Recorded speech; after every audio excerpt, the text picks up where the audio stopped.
You are now entering the world of a movie review.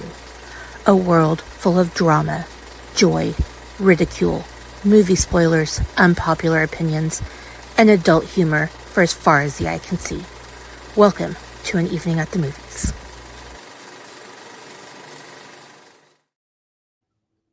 Hi, everybody. Welcome back to An Evening at the Movies. For those of you who don't know, this is the podcast where we eat the stale popcorn, we drink the watered down sodas, and we talk about all of our favorite movies and why we love them. Um, Joining us, as always, this week, everybody's favorite co hostess. Say hi, favorite co hostess. Hi, favorite co-hostess.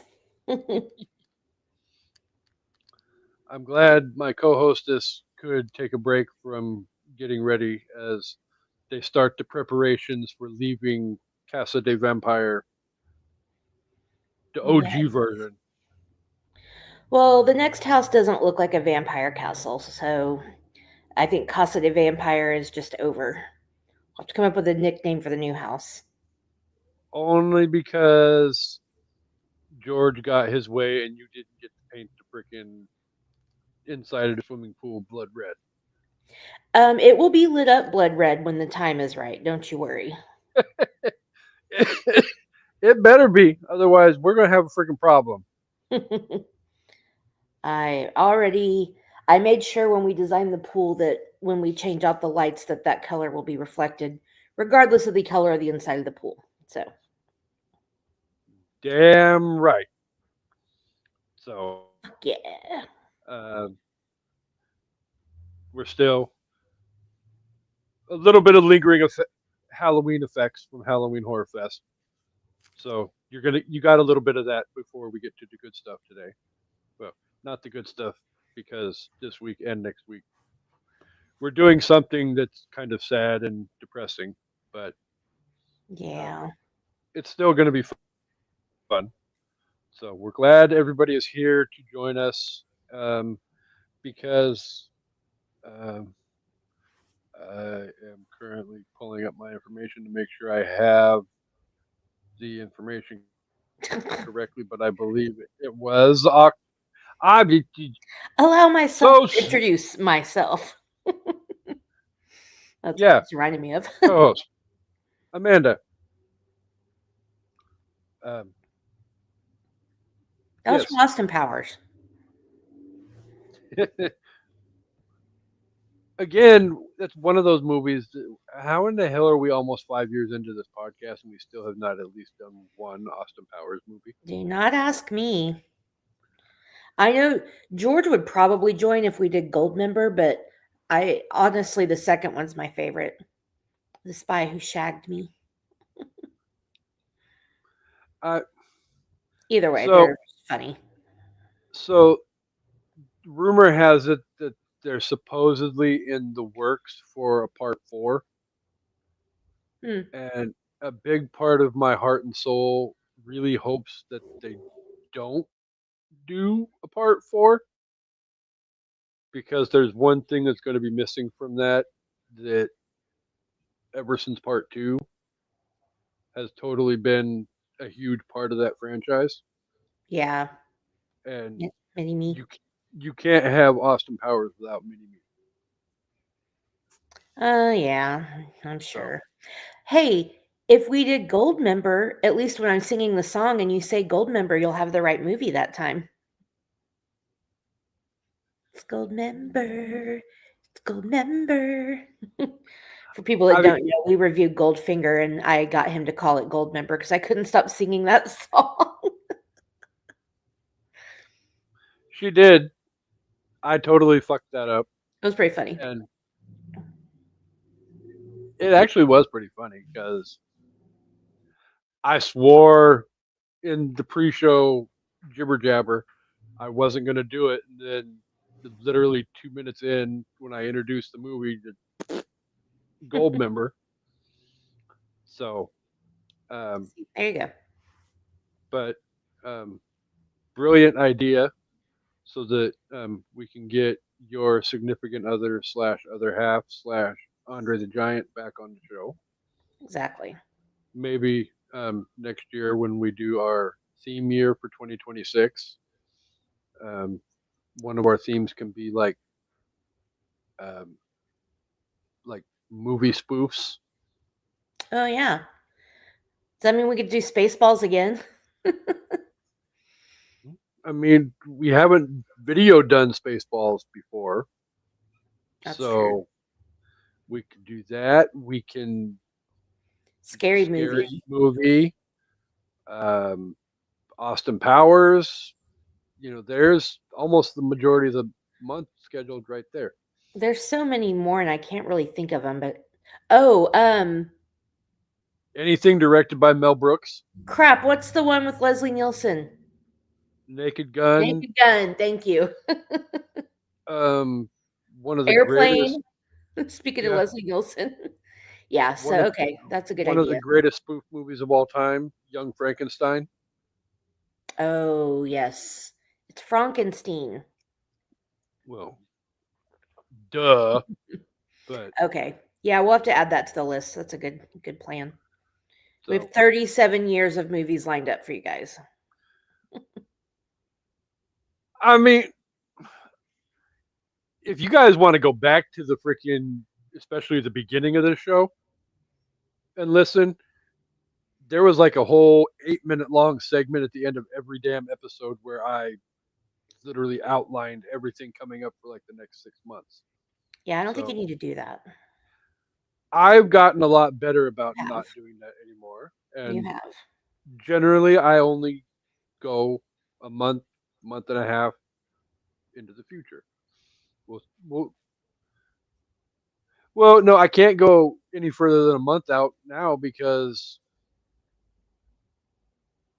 you know, 5 weeks out now is your birthday, and we still don't know what the hell we're doing for your birthday yet. That's true. Just So, another reminder that we are taking suggestions for a movie for my birthday episode. The only criteria is it can't be something super serious.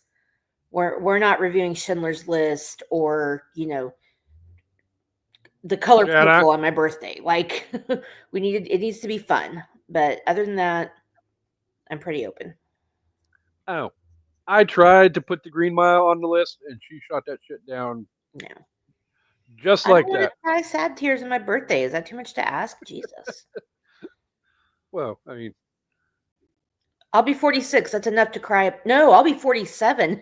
Fuck. Forgetting how old I am is enough to cry about. We don't need to the, add to it. the maths are hard for that one. The maths are hard. I forget how old I am. Like, it's just weird. So, Oh, I mean, at the end of the day, people ask me all the time about how old my brother is, and I always screw it up yeah. because I don't know why. It's like he born in December of '78, so the same year you were. Oh, yeah, he's my age. I believe 5 days younger than you are. I don't know. It just when I think when you get to this age, it just doesn't matter anymore. I think there was like a period of like 6 months where I told people, and I genuinely believed this, that I was 36 and I was actually 37. So now I'm about to be 47. Don't ask me how old I am. Anyway, more point of the story is we're accepting suggestions and we gotta get a good Yes, one. I've thrown out some suggestions. You have. Actually, a fairly long list of suggestions. Last year's Brandy's thrown out a episode was couple of really suggestions. good, so we gotta figure out how to top that. Last year was just friends, right? Or was that the year before? I believe so. I think last year was just friends. I That was a believe fun it. episode. I believe it was just friends, and then the week after that, we did Black Christmas, and um, our lives would never be the same again after Yeah. that. Thanks to your dad. Well, what are you gonna do? Okay, Um, so I'm going Anyway, to let the listeners know a half an hour later what we're talking about this week and next week because it's so nice. We're going to talk about it twice. Well, not womp womp. nice, but um, we're going to pay tribute to somebody twice because. So, for those of you who don't remember, and the reason why we're doing this now and not when it happened is because we were smack dab in the middle of Halloween Horror Fest when it happened. So, but on October 11th, Diane Keaton passed away.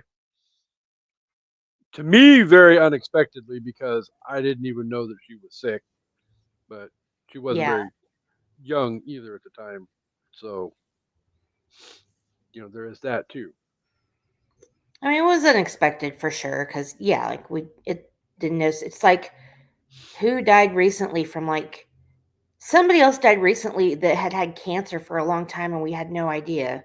I can remember who it was. It was a man. But it's like when you don't know people are sick, it's like Yeah.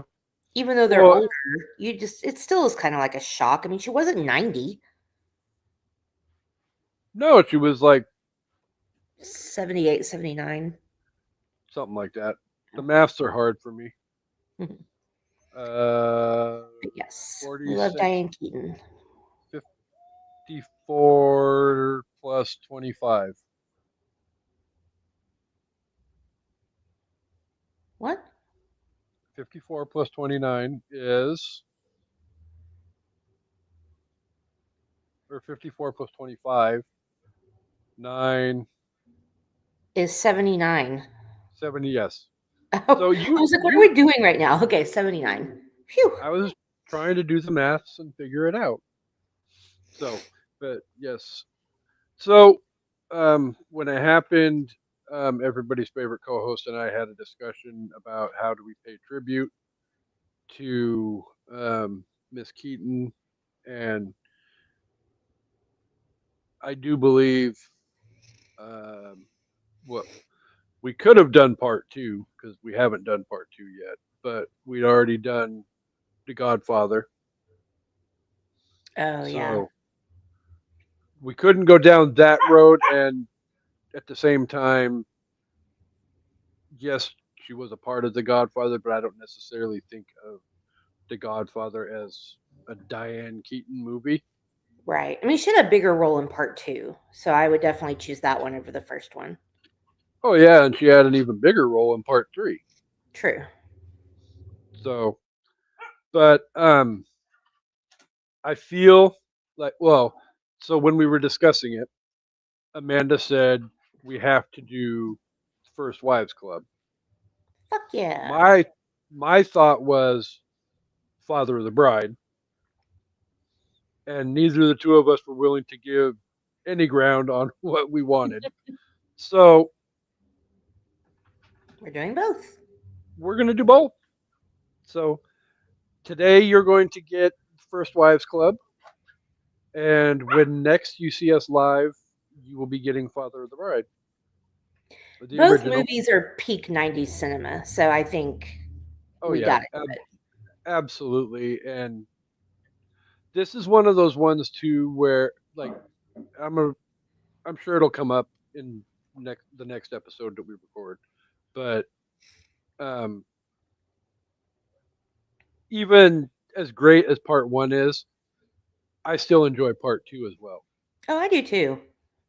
So and it's a great ensemble cast, and Steve Martin and Martin Short are nothing short of amazing in those two movies. As they are in everything they do together.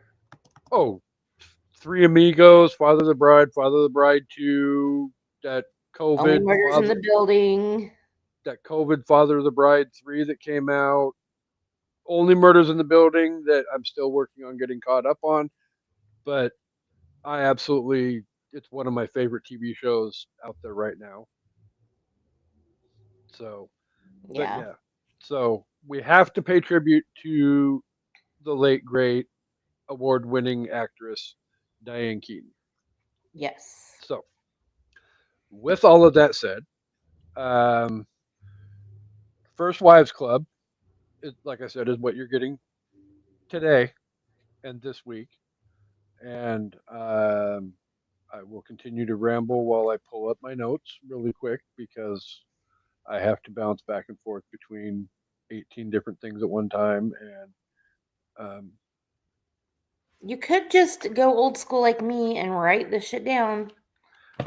generally, I do write stuff down, but the last few weeks I haven't been in a quote unquote pen to paper Hmm. mood. You don't So, own me. I'm not just one of your many toys. So while you're pulling up your notes, at the Eras tour before like Taylor would come on stage, like right before she would do like the countdown, she would play a couple of songs at every show. And the first one was You Don't Own Me. And so every time I've watched like the live streams, and then of course when I went to the show, like always thought of First Wives Club. It made me so happy to hear that.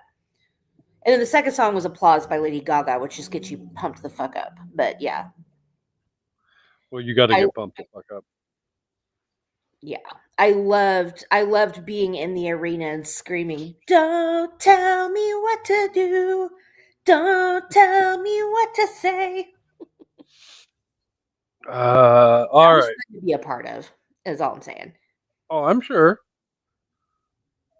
Even Like outside of her. the concert starting, the whole place Yeah. screaming that song, scream singing was like that was great to be a part of. Well, and whether you're a Swifty or not, she is definitely one of those people that creates an atmosphere for her concerts that you have to experience, I would imagine, at least once in your life. And there are a handful of people that have done that before, but it's not an every artist kind of thing that happens. So Yeah, I mean, she's definitely the one of this generation for sure. And it was an amazing experience that will still be one of the best nights of my life. And it makes me feel sad that I didn't get to experience like Prince. I wish I'd seen Prince in concert. Like, my heart breaks because I bet his shows were just phenomenal. So, go to concerts when you can go to concerts because you never know when somebody won't be around or when it'll be their last tour. Even though sometimes they say it's their last tour and it's not. George Strait paid a fuck ton of money for those tickets for his last show of his last tour. so Anyway, sorry. since we have spent some time talking about that, I feel remiss that we need to go down a rabbit hole and revisit a moment from my favorite co-host recent history.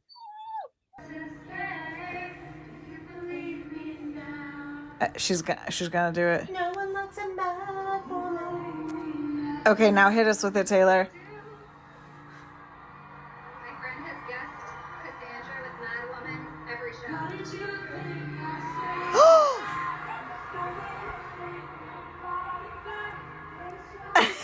Oh no. My life. Oh, I'm so sorry, buddy.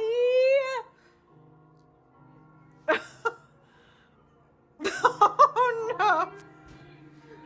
Oh, I'm so sorry.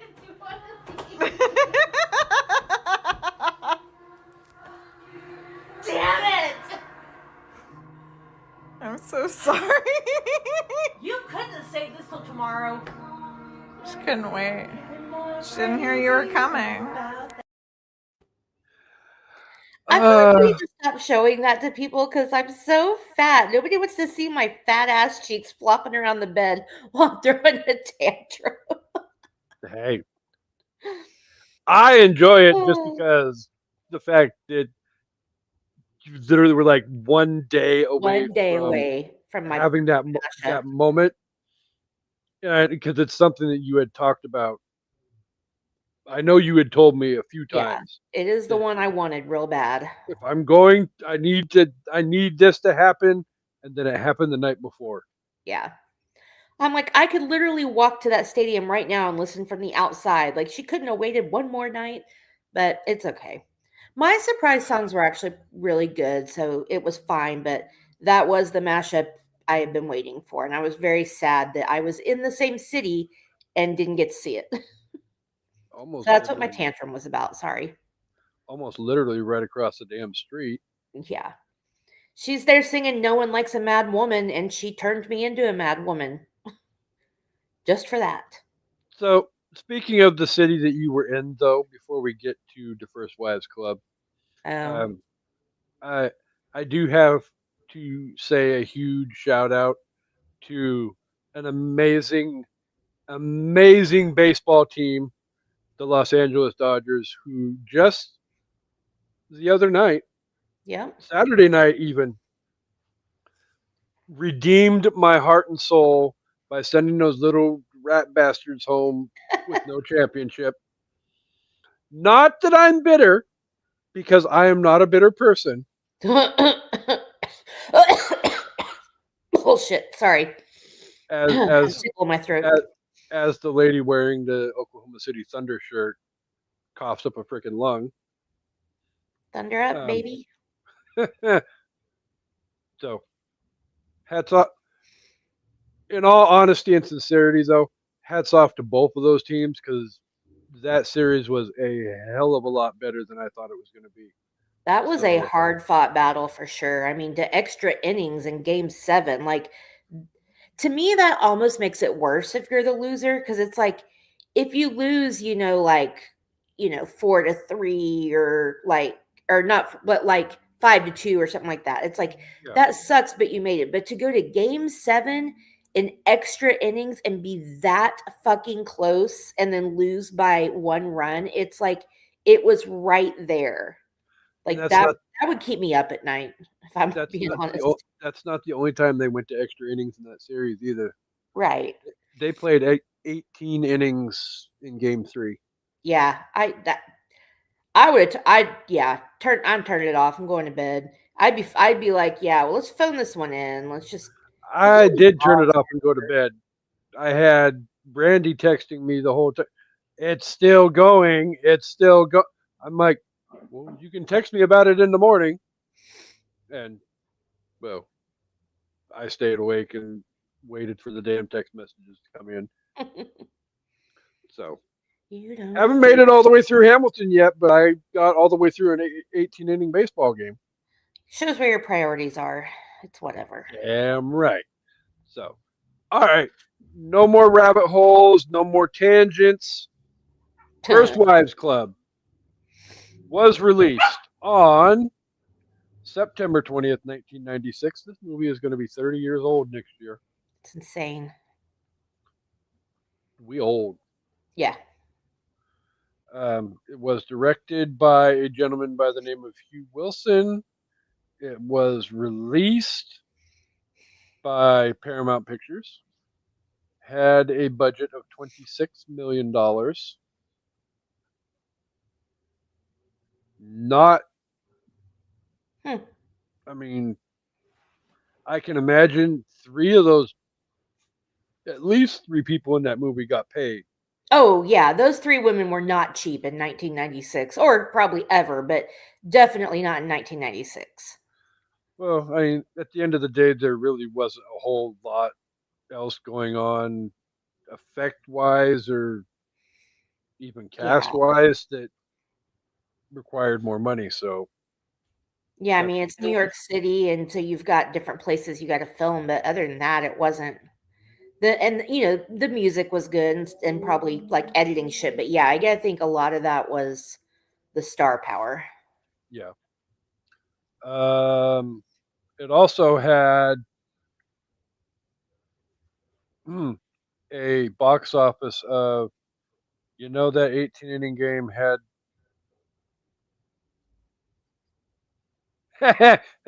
Brandy just texted me while I was trying to tell everybody what the box office was.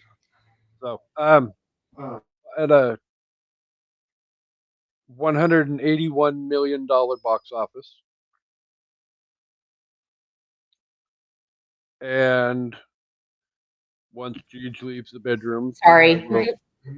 oh no, you're fine. He had to ask me a question real quick. Going to Jeej, if we do gold member, will you come on? He can't hear you now. I'll ask him when he Oh, comes back. well, Talking to Tyson about the Alabama game. We're trying to save money, so I'm not gonna go. but they're going to go. He wanted to make sure it's okay if he goes. He's a nice husband. I've trained him well. Oh, well.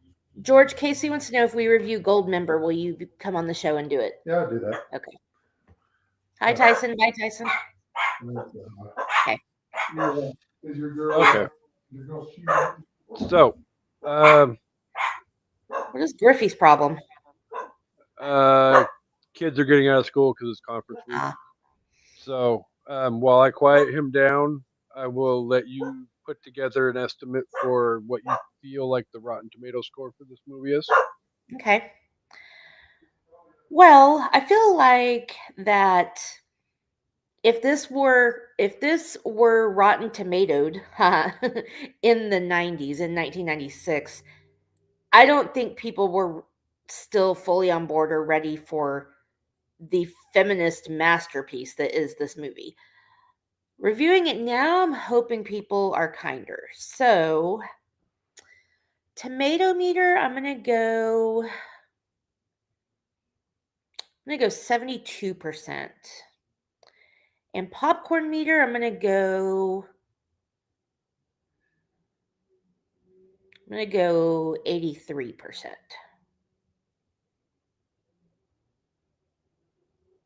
So, with all of that said, if somebody would lay down, you Well, weren't even fucking close oh at wow. all.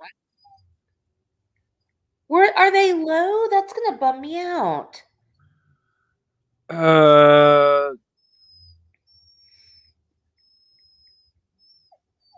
So, I have two scores. Your popcorn meter score was closer. Okay. On 50,000 plus reviews, the audience gave this movie a 68%. Fucking misogynists. Oh, you think you're mad now?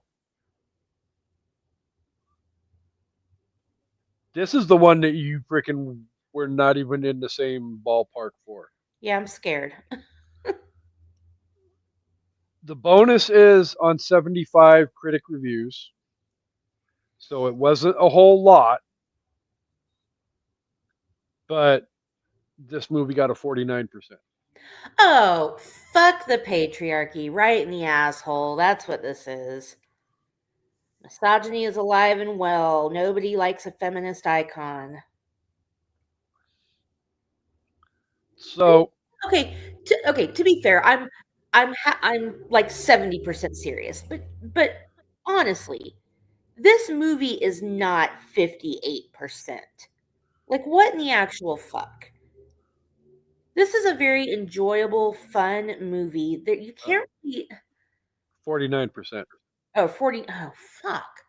What could they say so bad about it that it's 49%? Well, I mean, I can. I, I'm willing. Nowadays, people actually read about the box office gross of film. Does it mean something personal? Does it? Okay, whatever. The only thing I could say, but it's the 90s, and this movie, even though it's not, it has a very Nora Ephron feel to it, like the music and kind of just like the way it is a bit overacted at times. That's the only bad thing I can say about this movie. What is so bad that it's got 49%? I'm gonna go check these reviews out later. Fucking fascists. I would. I was going to pull up some, and They're not the worth our main time. the main ones that came up actually had a lot of good things to say about the movie. So That's then, like that, wild. kind of sort of defeats the purpose. But so before Amanda lets everybody know what this movie is about, I mean, other than the fact that it says it in the fucking title, um, I will preface this by saying this was not a movie that in 1996 I was like, ooh, I Oh, have I'm to go sure. see this. I have to go see this movie. Yeah, I the only reason I went to see this movie was because the person I was dating at the time wanted to go see it, and I'm like, okay, easy date night. fair. Yeah. The days when Aberdeen had a movie theater. Okay, we're taking a walk for a second while we talk because I gotta let Jack outside. But no, that I don't even think I watched it in 1996. I probably saw it a couple of years later.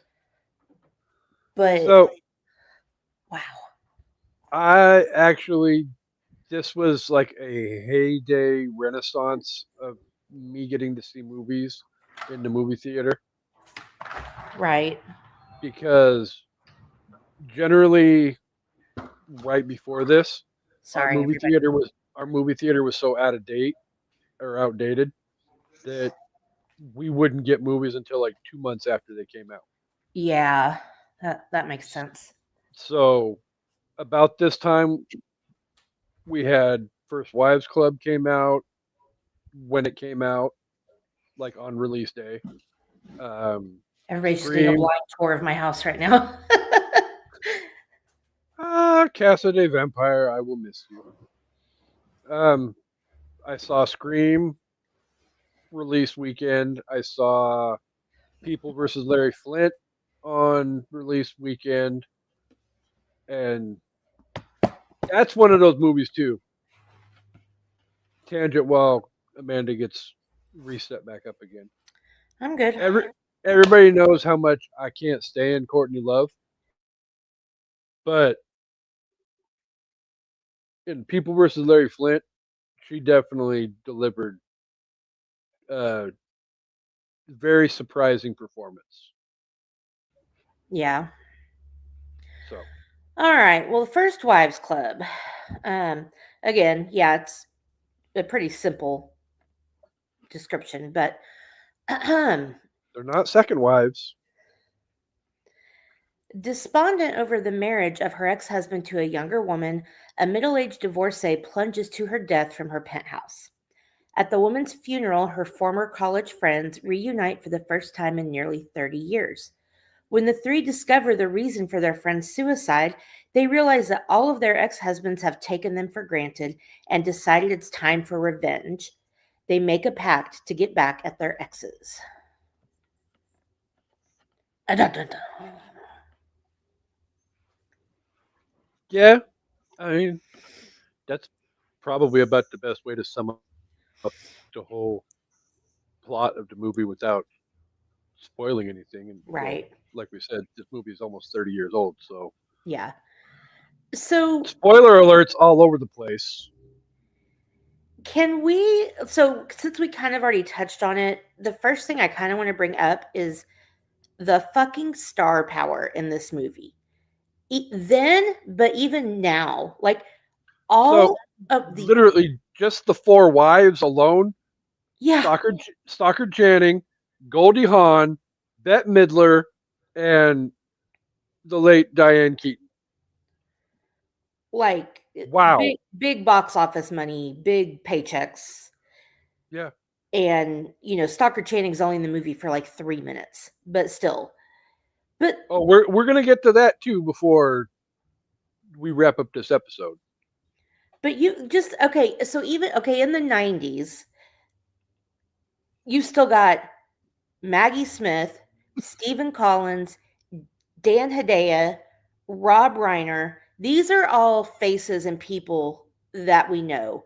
Elizabeth Berkley from Saved by the Bell, even though she didn't have a huge career, you know who she is. But then you think about, Who else was in this movie though?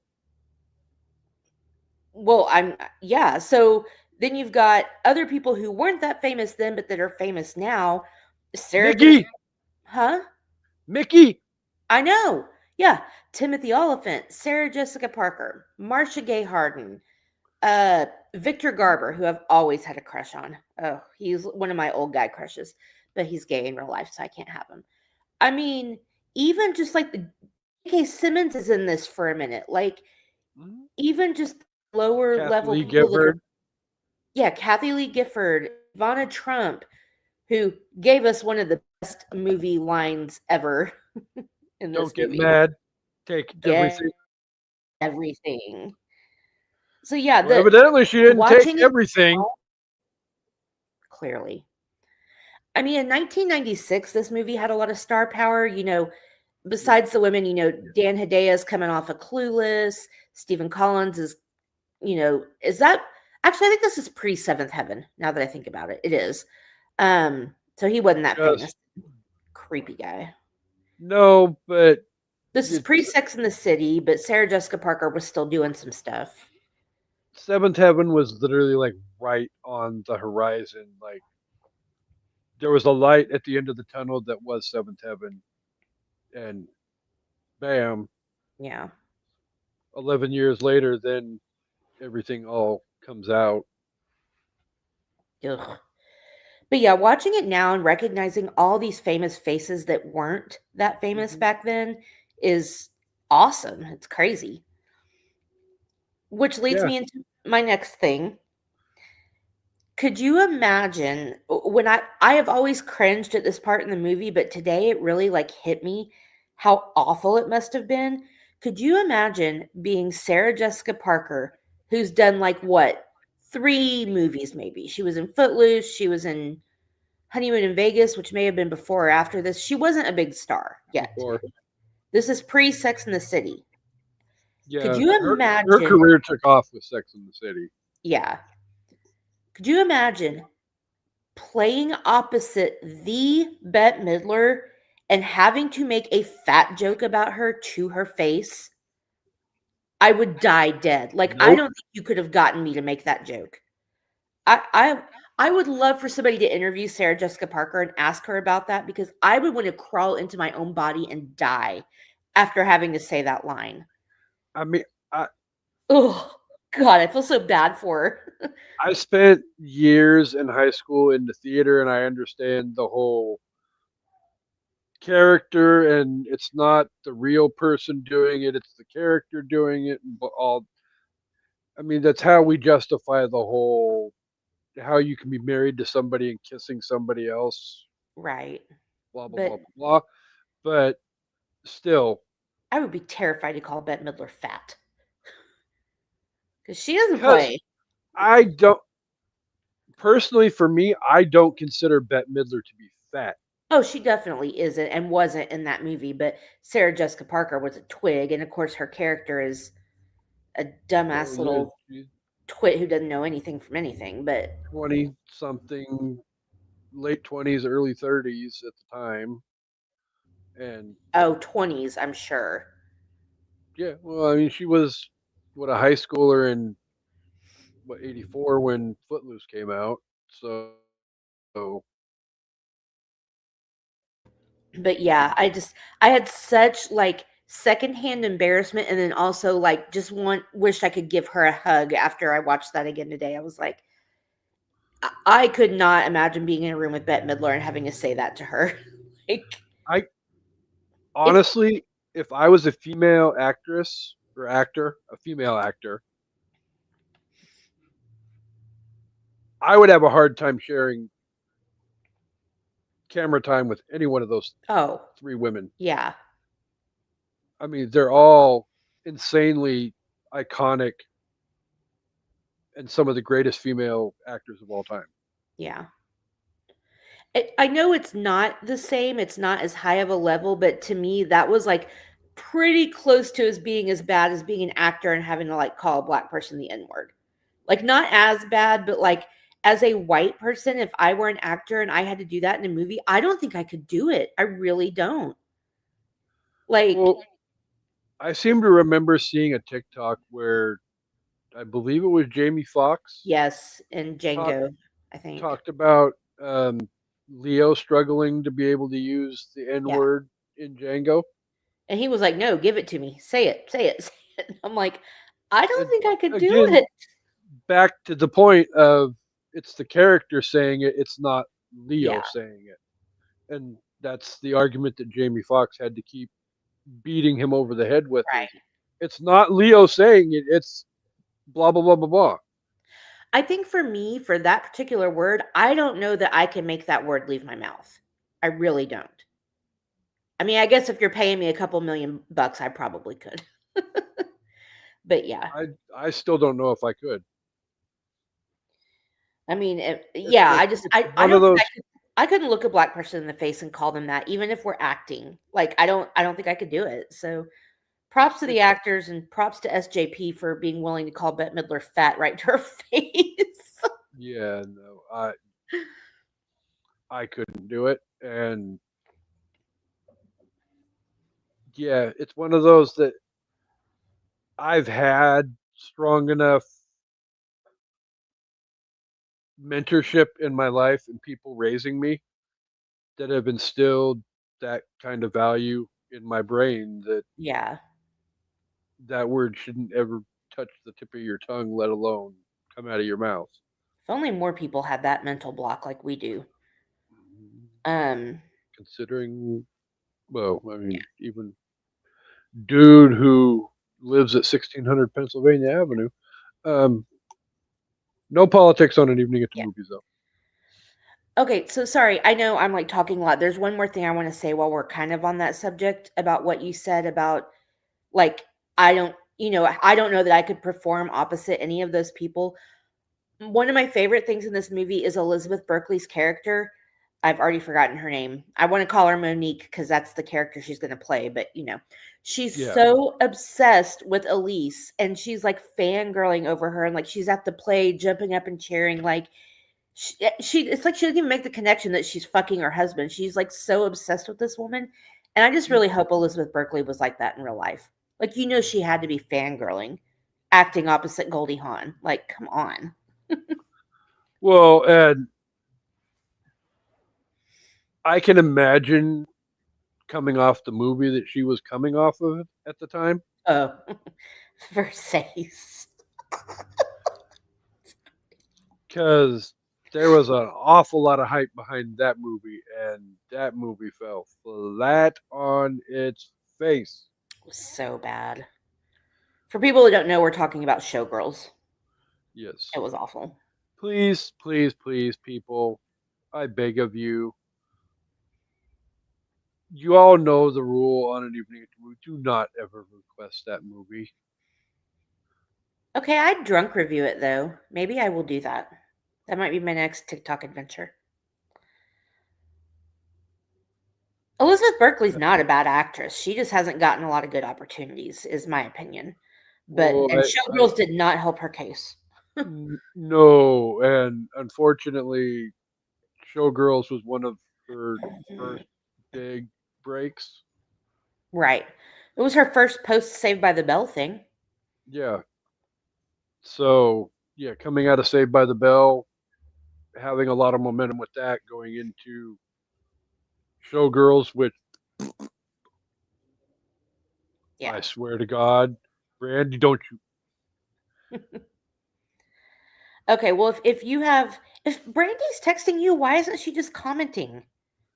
Tell her to go to Because the YouTube and because the comment. co- because the comments aren't coming up on the thing. Tell her to do it Um, on YouTube. The Facebook ones might not, but the YouTube ones will. Go watch us on YouTube. Leave us some comments. Engage. Okay, so now on to if you have questions or an agenda. I just wanted those were the couple of things I was thinking oh no. about. It was like, So um, we kind of sort of briefly talked about it while you were doing your rewatch this morning, and I'm screenshotting and sending you what she I know told what me. you're talking about. You don't need to. Oh, okay. Um, but no, different. Oh, Um, so this movie definitely comes out of the gate hard in the dark aspect. I yeah. told you I didn't directly say it, but I knew if she was watching that message was going to come up. Okay, Um, but one of our theme months is like bad movies, so that definitely fits in. There Razzies. she is. Oh God. And no, we cannot Yes, hear you I now. can hear you now, Brandy. Okay, so yeah, dark. This movie starts off fucking dark. Yeah. Uh, well, not the exact beginning of the Well, movie starts out dark because you get the graduation and hoopla and all of that, but coming out of the graduation into the present day, yeah, Right. it gets insanely dark really, really fast. Drinking and I did suicide. I did not have Rizzo throwing herself off a building on my bingo card in 1996. No. Rizzo's too tough for that shit. So that speaks volumes to the quality of actress that Stockard Channing is, Yeah. because even, and I'm not going to go back and bring up all the different times that she's played characters like this, but you look at like her presence as a whole, she comes across as a very strong personality. I mean, up close and Rizzo, personal, yeah, she's like a Rizzo, bad bitch in that. Rizzo in Greece came across as a very strong rock of a character, and also at the same time, by the end of the movie, she's very open and vulnerable. Right. And same in up close and personal. She's this bad anchor bitch in the news and, has paved her own way, but then, later she's still just a real person and is trying to like pass on wisdom.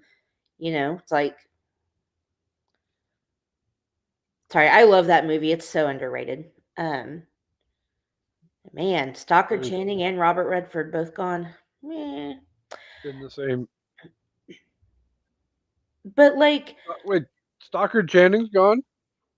isn't she? Okay. Yes. She died a while ago, my dude. I'm Unless I'm mixing her up with somebody else, I'm fairly certain she is no longer with us.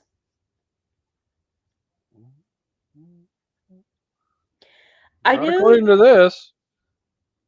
Oh, She's okay. Well, 81 years old.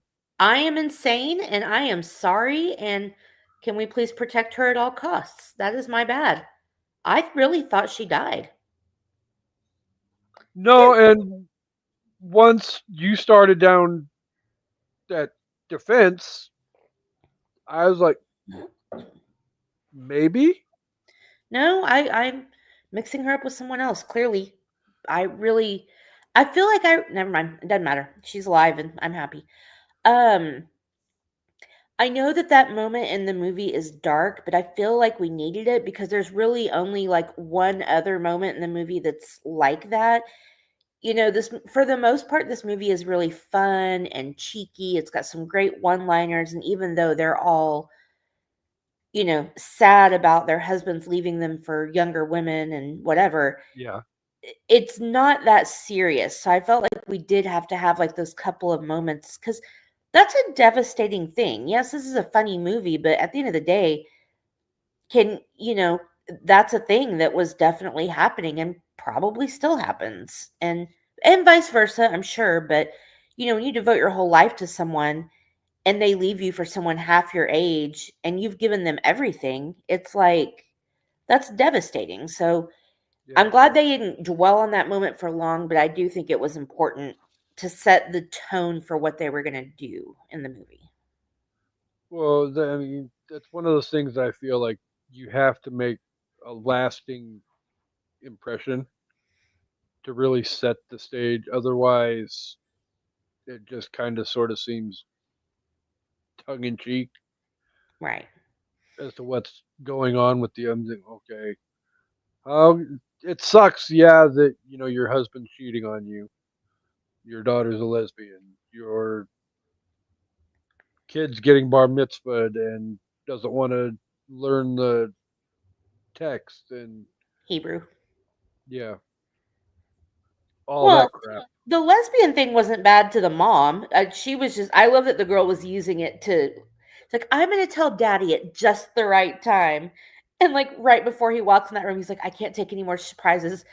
I'm a lesbian, a big one. I loved that part. Uh-huh. So, thank you, Brandy, for doing our research for us. Yes. We need to hire her and just have her do all the research for us, I and don't we know can just why I rambling. thought that. Because I really have like Oh, this strong memory of like watching her in an in memoriam thing. And it's like that time I had a strong memory of taking George's clothes to the dry cleaners and I never actually did it. My mind is woohoo. well, wait till you're knocking on the door to 50. I am. Not as close as me. Um So, so this okay. movie had a lot of a good comedy, don't you think? Like a lot of it it almost felt like an elevated like Three Stooges thing at times. Like some of the physical comedy was just, and Yes. like Well, the like, situational things like where they're stuck in the apartment and they have to climb out onto the window washer deal. Now, if it were me, I would have rather been caught. But when someone reminds me of YouTube Live. you're welcome, Brandy. Well, I made a post early this morning that said what time and where we'll be at. Womp So womp. don't shoot the messenger, woman. Um. So, but yeah, it definitely like where they went with the darkness definitely set all. It also set up like we said, it set the tone for what was going to unfold over the next 90 minutes of the movie. But yet, it also I think helped open the door wide for some of the comedy and stuff too that we were gonna like Elisa's plastic surgery that she gets in that movie. Oh my god. Do it to me. Give it to me now. I need it. She's talking to her plastic surgeon. And she ends up with Oh, freaking just I, gigantic collagen lips. yeah, I was gonna say lips bigger than Steve Harvey's, but I didn't want to necessarily potentially offend anybody out there in the listening and viewing world. So, but if Well, you she's like, watch I want Family Tina Feud, you Turner. know how. I want Mick Jagger. The Next chick step I up for her would have been Steve Harvey, but yeah. Hey, I'd kiss those delicious brown lips. I'd kiss Goldie Hawn's lips too. Kurt Russell might kick my ass, but Yeah, I think he would. I think he if would. I would not want to piss off Kurt Russell. you, there's like a handful of male actors that I would not want to piss off. Bruce Willis is one, Yeah, and the other would be Kurt Russell. definitely. And then Jackie Chan on top of it, just because he's so goddamn fast, he'd whip my ass, and I wouldn't even know what the hell happened. So, So, is there anything spoiler, about the movie you don't like? there really honestly isn't, though. I mean, like I said, 30 years ago, I went into this I wouldn't even say half-heartedly because I don't even think my heart was half into wanting to go to this movie. I'm sure. Yeah. So if something else was invested in this movie, it was not my heart. I will say Womp womp. that. Not going any further down that rabbit hole. But it didn't take long though for this movie to grow on me and start to realize like still at you know 18, 19 years old I think I was when this came out. Mm, yeah. um I don't think maturity wise I was fully at the right maturity level to Yeah. fully let the magnitude of what this movie was saying sink in. Same. But I'll definitely say this though. When I went back and rewatched it for the prep for this episode, this movie definitely hit a whole different way that it didn't hit 30 years ago. Oh, definitely. So I was more interested in the jokes and the ha ha and the entertainment value of it, and I didn't fully get behind the whole idea of just how bad women are treated in society. And still to this day in 2025, 29 years later, women still get mistreated and tossed around like freaking garbage. So, Well, it's the expectation of youth, and they kind of make a mockery of it with Elise, but it's also like she's not wrong. She's like, the guy's like, "Don't you want to play someone your own age?" And she's like, "No, there's 3 ages for women in Hollywood, and I'm not ready to be driving Miss Daisy." And there's just no, this expectation that you have to be perfect, you have to be youthful, you have to be beautiful, and you can do all of those things and still get tossed aside for somebody younger and prettier, because there's always somebody younger and prettier. yeah. Well, and that's again, that's one of those things too where Mm, body style, like if you're a plus size person, good luck getting any kind of substantial role in Hollywood right. because there are very, very few Molly roles from Mike and Molly where somebody like Melissa McCarthy could take the role and run with it and make that character as iconic as she did. Or like Chrissy Metz in This Is Us. And Mm-hmm. the biggest crux of Kate's character is her fucking weight. And it's like, I get it, but also could you not just cast her and have her just be a person who has other issues?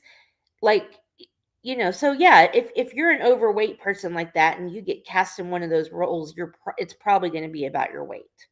Mm-hmm. I did see Chrissy Metz in a movie that was really good, and her weight was never a topic, which I thought was cool. But yeah, and especially like in Yeah. this movie, Elise is a Hollywood star. Her husband is this producer, and it's like, yeah, there's always going to be some hotter young ingenue that he can get his hands on. And so, in those scenarios, that's the shit that happens. And you can only do so much plastic surgery. You can only keep yourself young for so long.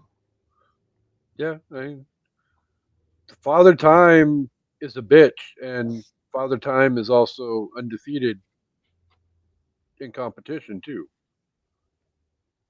Father And Time will always beat your ass at the end of the day. yeah. And I think it's important to note that in this movie, Bette Midler's character is supposed to be the chubby, frumpy one. She's not chubby.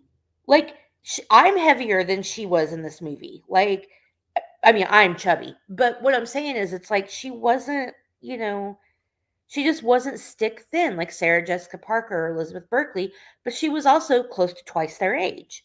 So it's like, that's So, that's how society viewed women and still views women to a degree.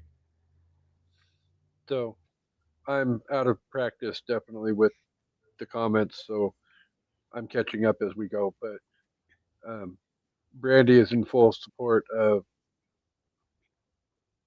um, Chrissy being one of those iconic actresses as well. Yeah. So, but you no, I mean, even like one of the very first times I remember seeing Bette Midler in a movie was Ruthless People, Mm-hmm. and one of her And her hangups. weight is a thing. Oh, sorry. Go ahead. That's Well, what you're no, saying.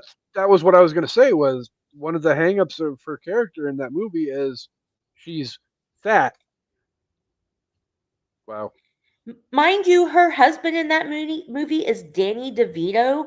I'm sorry. Have they had him look in a fucking mirror? He's not like, Rico Suave over there. And it's not Danny DeVito's fault, but it's just funny that he's No, he rich. So he doesn't have to Freaking be attractive. Whereas since she's his wife, she has to be skinny and attractive and all these things. And it's like, fuck you there, guys. there's a reason why he got cast to play the Penguin in Batman Returns because he looks and he walks like a fucking penguin. And like luckily in this movie, well, I mean not luckily, but I guess the men in this movie are all pretty attractive. Even Dan Hedaya, I think, is, attractive. I don't think In a he's rugged way. I don't think he's pulling a Sarah Jessica Parker unless he's rich, which he is. But like, it's just funny how the guys can be like whatever and get the hot wife, and then the hot wife still isn't hot enough for them. Bette Midler was hot in Ruthless People. Yeah, I agree. I mean, there was a lot of good-looking women in Ruthless People, and Yes. we need to find a way to get that one on the schedule too. It's So, not for a lack of trying. I have been asking for that movie for years. and I've been wanting to do it as well. It just I don't know why it ever just keeps getting pushed to the damn back burner. That's one of my all-time favorite underrated movies. Me too. That one and Um, Outrageous Fortune, which is also Bette Midler fucking and Judge Shelley Long. Reinhold is a fucking amazing in that movie. Yeah, any chance I get to talk about Judge Reinhold, sign me up. Wow. Well, all right. There's still a couple other Beverly Hills Cop movies we haven't talked about either. So, I don't know about all hey, that. I didn't say we were talking Beverly Hills Cop 3. Damn it! So I think the thing I love most about this movie is that it is funny. It's got the feels, and at first it's just funny because they're getting revenge on their husbands, and it's like, yes, go girl.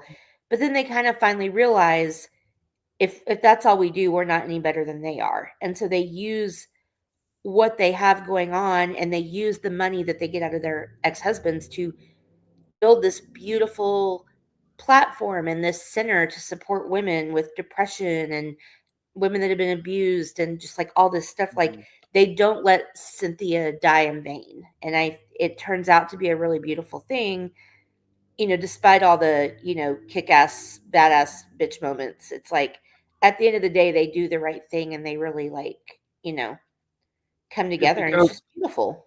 it becomes less about revenge and becomes more about empowerment. Right.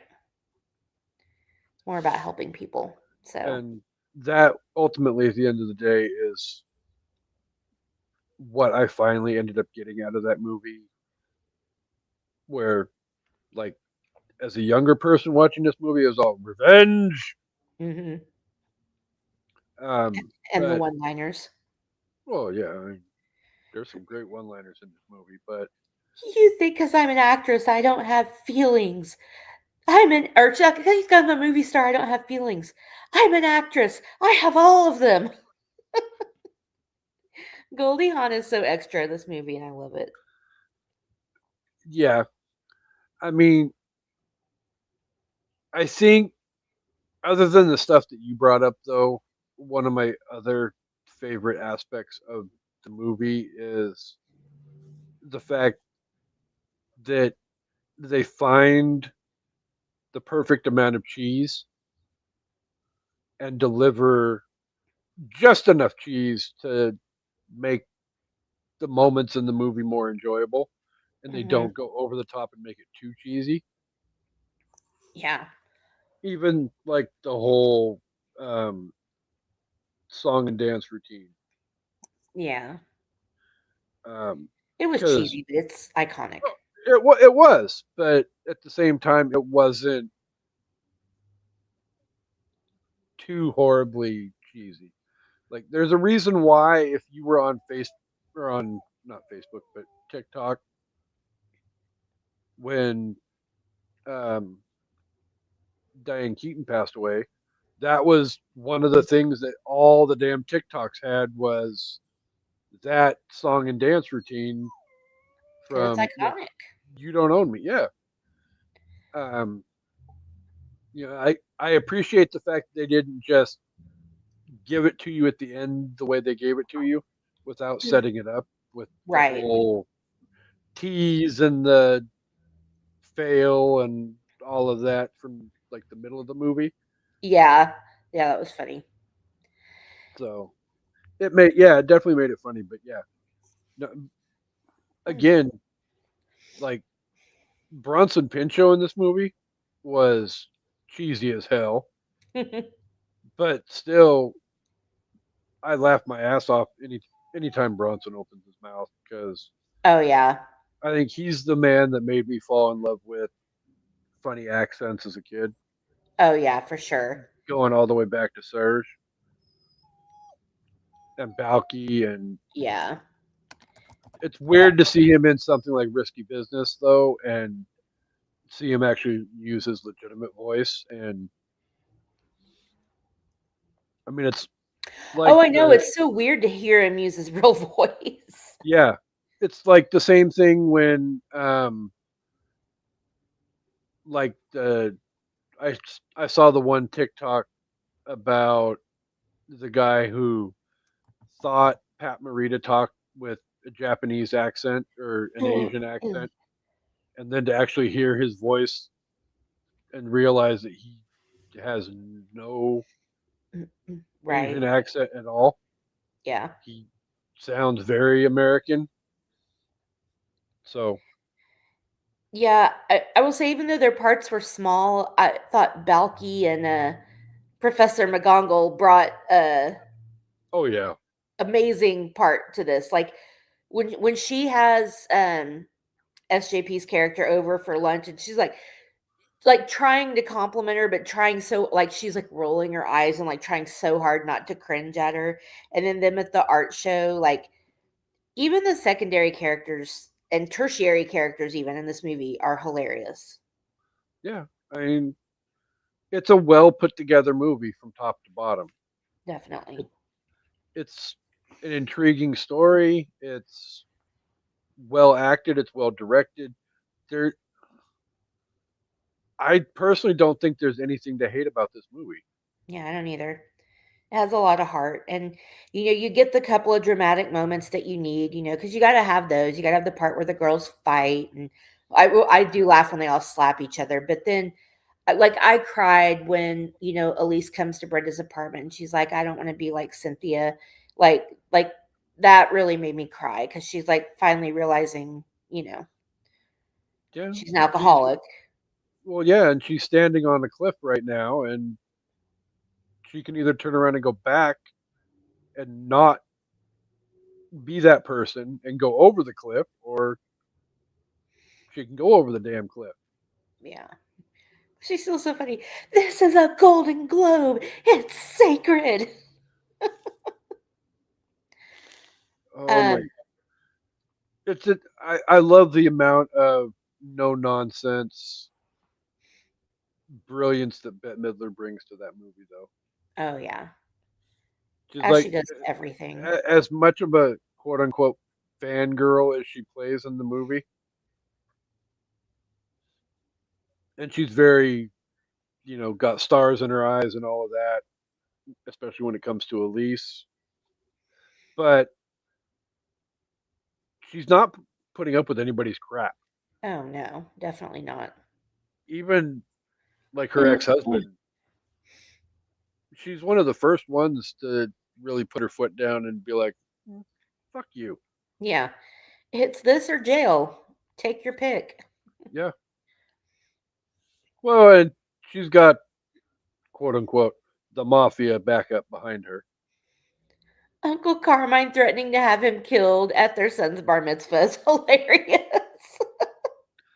Oh my god. Uh, Again, it's like they push the envelope with the cheese, but they don't make cheddar. but then the whole Uncle Carmine thing was necessary so that we find out that, he's crooked. Mhm.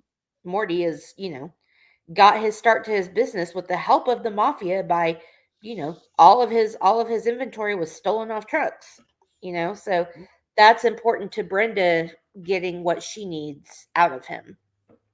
Yeah.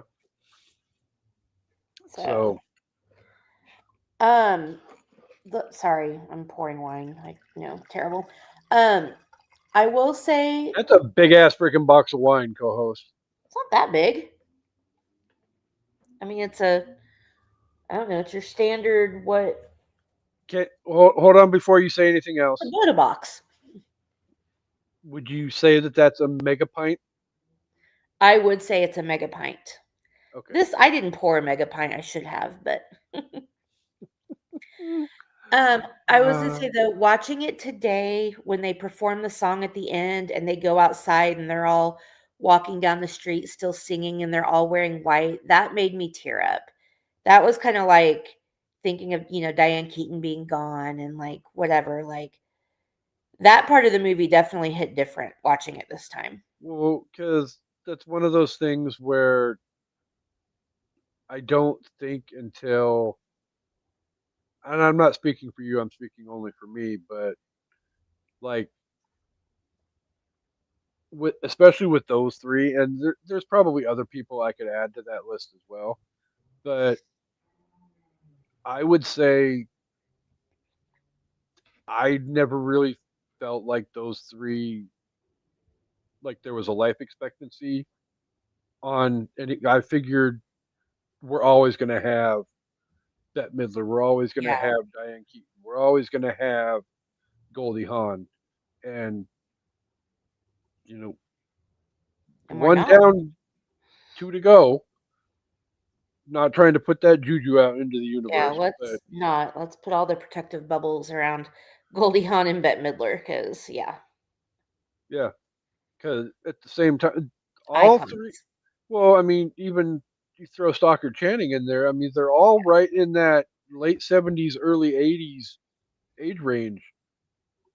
So I don't know exactly what ages are, Brandy, if you're still watching.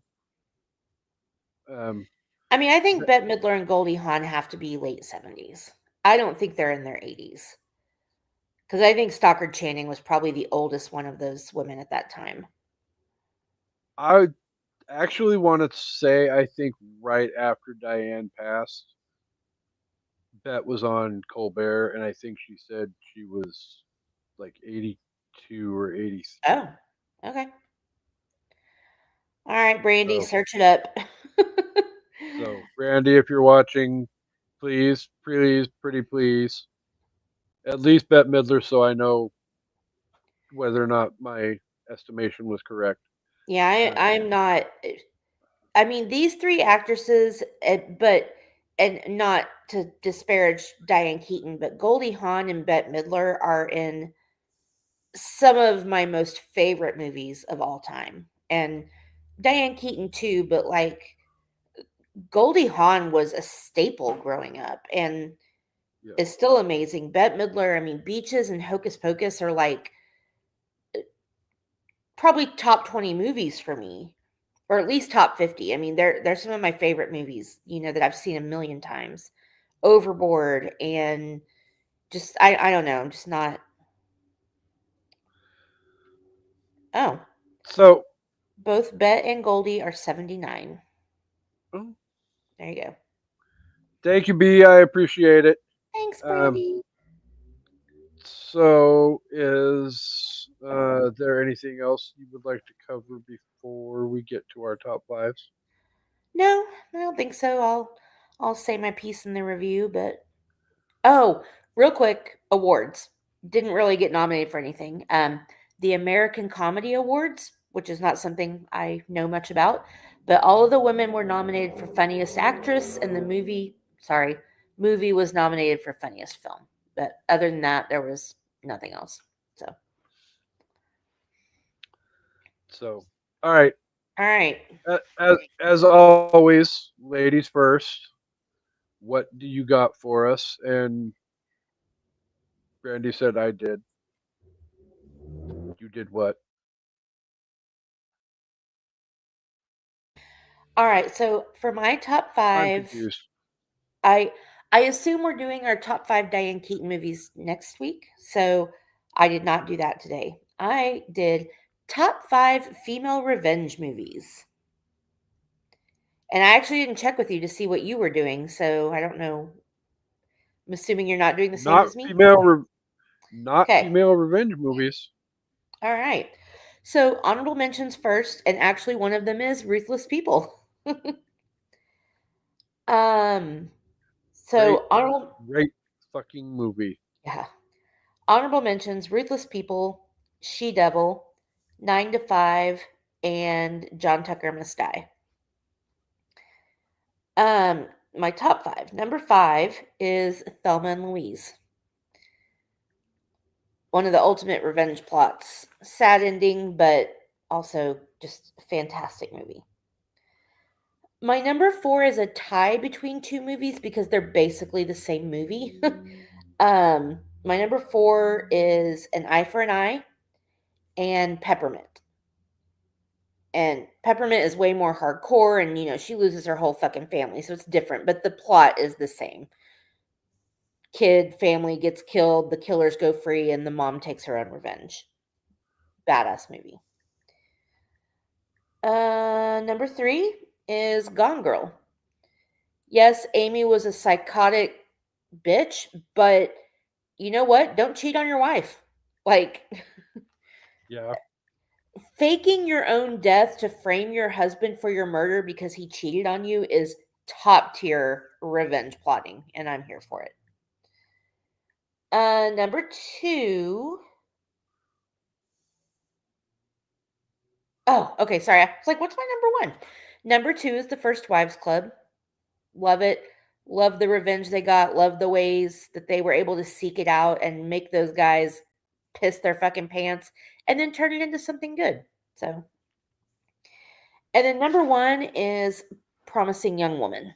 And she not only gets revenge on the people who hurt her friend, she exacts that revenge on every man out there trying to take a drunk girl home and violate her. So, if you guys haven't seen Promising Young Woman, it's not like one of those big movies that everybody talks about, but it is fucking amazing. And what is that girl's name? Carrie. What is her name? Underwood. No. Carrie Mulligan. Carrie Mulligan plays the lead, and she is fantastic. So, yeah. Ultimate revenge movie. Love it.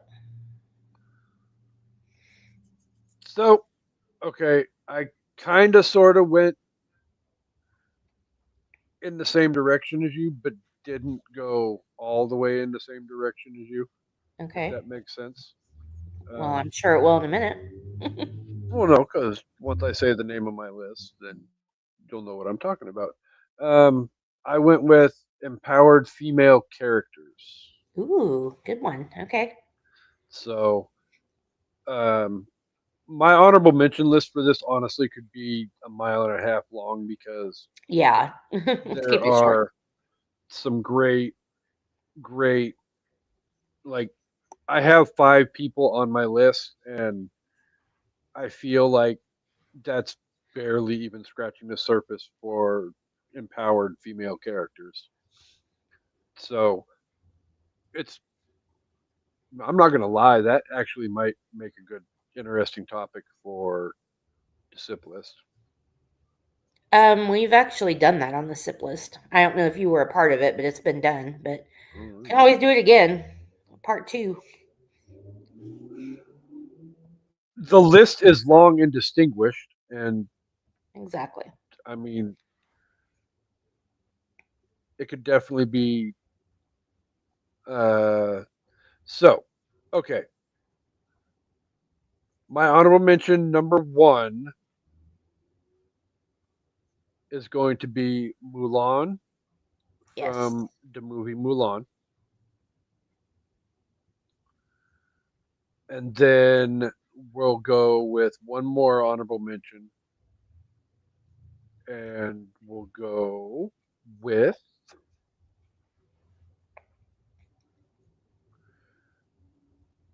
Jasmine from Aladdin. Yes. S- Especially in the remake, the live action. She is a badass. I Yes. know a lot of people don't love that live action, but I do, and I love Jasmine in that movie. So, with that said, my number 5,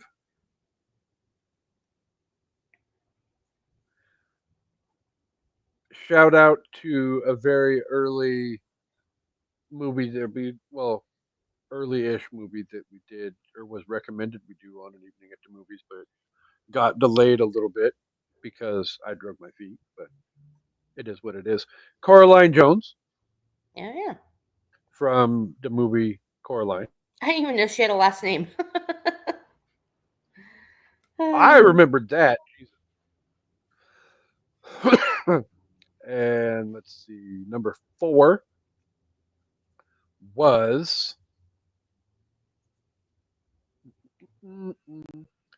Ellen Ripley from the Alien franchise. Get away from her, you bitch. Huge, huge badass. Yes. Um, Mm-mm. Number 3, we're gonna go with a movie from just a few months ago, but this woman is definitely empowered, and she ain't taking no shit from those two little freaking snot nosed brats. And she's British on top of it. Yeah. So Mary Poppins. Number 2 is going to be The First Wives Yes. because I can't do this and not have the three of them on the list because they may not necessarily be on, you know, all these entertainment magazine lists and all that, but and I'm not gonna. I mean, I could have taken up most of my list by Bette Midler, blah, blah, blah, and just listed them individually, but no, we're gonna group them all into one because at the end of the day, to me, the ultimate badass in movies is the girl on fire herself, Katniss Everdeen. Definitely. Yeah. She So, is a boss bitch, and I love it. so that was my list. And when we next convene, obviously, we rip the band-aid off and let everybody know that we will be bringing up our favorite Diane Keaton movies. So you have that to look forward to here in the next handful of days. Nope. So, um, all right. So if you were to give this movie a score out of 5, I feel like I'm shooting myself in the foot for asking this question I mean, because I am gonna be slutty with my ranking because of nostalgia, but also because it really still holds up. I mean, there's a few like maybe things that aren't very PC, but not much. And I feel like the comedy holds up, the performances do. It's a little overacted at times, but I also think that's part of the comedy. It's a little slapstick. It's got so much heart, and it's just a great, fun movie and funny story. It is peak 90s cinema. I said that before, I'll say it again. Feminism in the 90s, this is what you're looking for. I'm going to give it 5 out of 5 pearl necklaces. The real kind. thank you for clearing that up because I could just see the comments after we post this on Wednesday that oh my god, The real kind no, from the movie that the 4 girls had with each other, or that Cynthia gave them.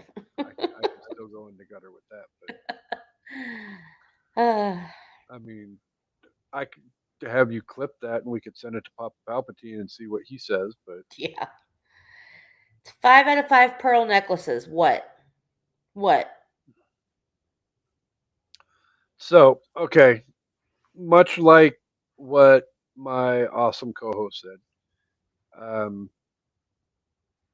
I really honestly don't feel like there's anything to hate about this movie.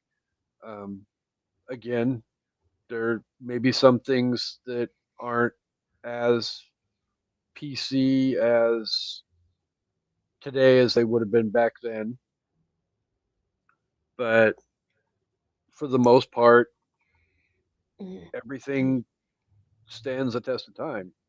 I mean, it's still stuff that females are dealing with today that you would have thought we would have evolved from 30, 40, 50, 60 years ago. But, it right, wrong, or indifferent, I don't see it going away anytime soon. So, with that said, um, I think it's well directed. I think it's well written. I think it flows fairly well. The movie doesn't really lag at all. Like, it gets going quickly, and before you know it, they're dancing their way down, you know, through Times Square or wherever at the end of the movie, and it's enjoyable and it's well acted and all of that. I'm gonna go 5 out of 5. Steve Harvey big ass lips. Nice. And his aren't collagen. At least I don't think. No, well, it wouldn't surprise me with his freaking money, but you know, They don't look collagen. They look all natural. Wow. yeah. So, all right, so that was a lot of fun. Again, thank you, Brandy, for being our researcher and pulling up fun facts for us while we were rambling and Ooh, sorry. entertaining the masses. As for the rest of you, if you're watching live or tuning in Wednesday on new episode day, we thank you for being here each and every week. You guys are incredible. You are amazing. You are the reason why we keep doing this every week, sometimes multiple times a week. And we're almost at 5 years. I mean, It's the fifth insane. the fifth anniversary will be here before we know it. And you know, something else just turned 5 years old too, even if it is on hiatus. So I would like to wish the currently hiatus sip list a happy sip anniversary Well, we because are not hiatused for much longer. If you haven't ooh, been following the socials, the SIP list will be back in 2026, January, hopefully. Woo! this would be a good place to have my soundboard so I can just hit the applause and I know.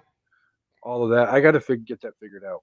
I'm going to get one when the SIP list comes back.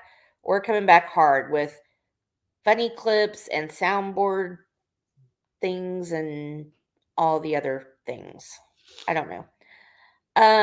Yeah, but the SIP list will be back. We are all very excited, and thank you everybody who has liked the show and has stuck around. And yeah, be prepared for some new lists and some new guests and lots of fun. And yeah, And some old guests.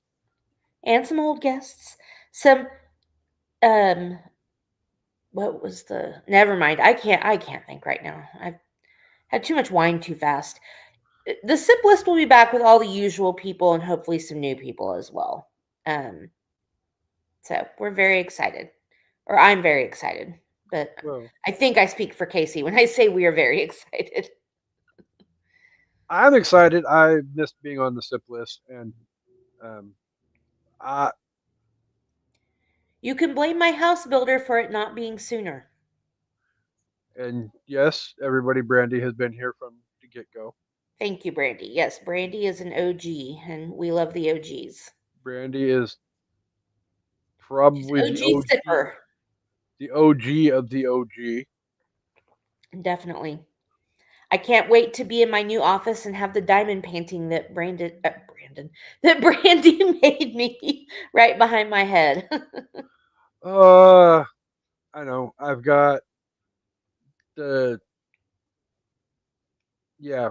Well, I've got it. multiple diamond paintings actually, but I'm talking about the simplest logo.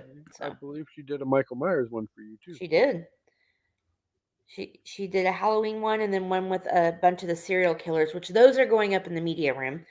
Um, but the simplest one will be right behind my head like it used to be. So, yes. Perfect product placement.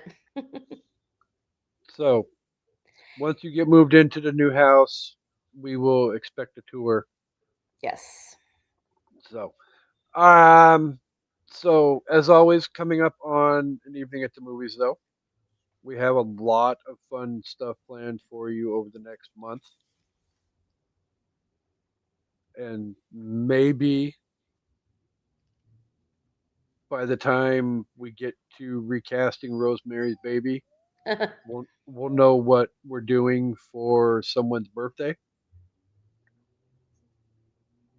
I hope, Yeah, I hope so. because once we get to Rosemary's Baby, there's only one other episode in between that and your birthday, and that's the two movie discussion on Harry Potter and the Deathly Hollows. I'll pick a movie by next week. By next week or by Father of the Bride? By Father of the well, yes, by the time we record Father of the Bride, I will pick a birthday movie. Okay. So, but yes, so Father of the Bride next. After that, Shanna's back, and we're going to recast Rosemary's Baby. And then Mount Sitmore will be back with us to close out the month of November with a discussion on Harry Potter and the Deathly Hallows Part 1 and Part 2. Very nice. And somebody will be a part of that episode for the first I time will be. Yay. because My she first finally Harry Potter episode. she had to wait till the last one, but it'll be her first one. Exactly. And I have to So, rewatch them, but well, I mean, it's not like you watched them that long ago.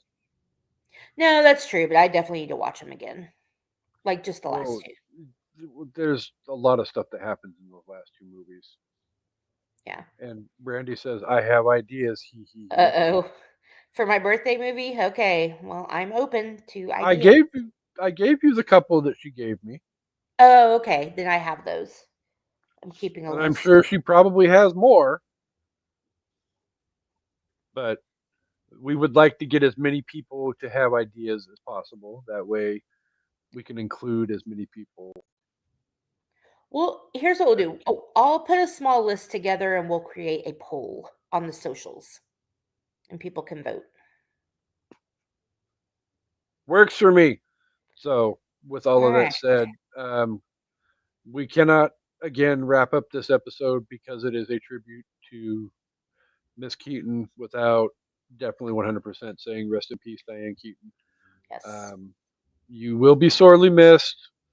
Thank you for the wealth of entertainment that you brought to, I won't speak for my co-host, but my life, and I am Definitely. Mine grateful that too. I got to and grateful that I got to experience you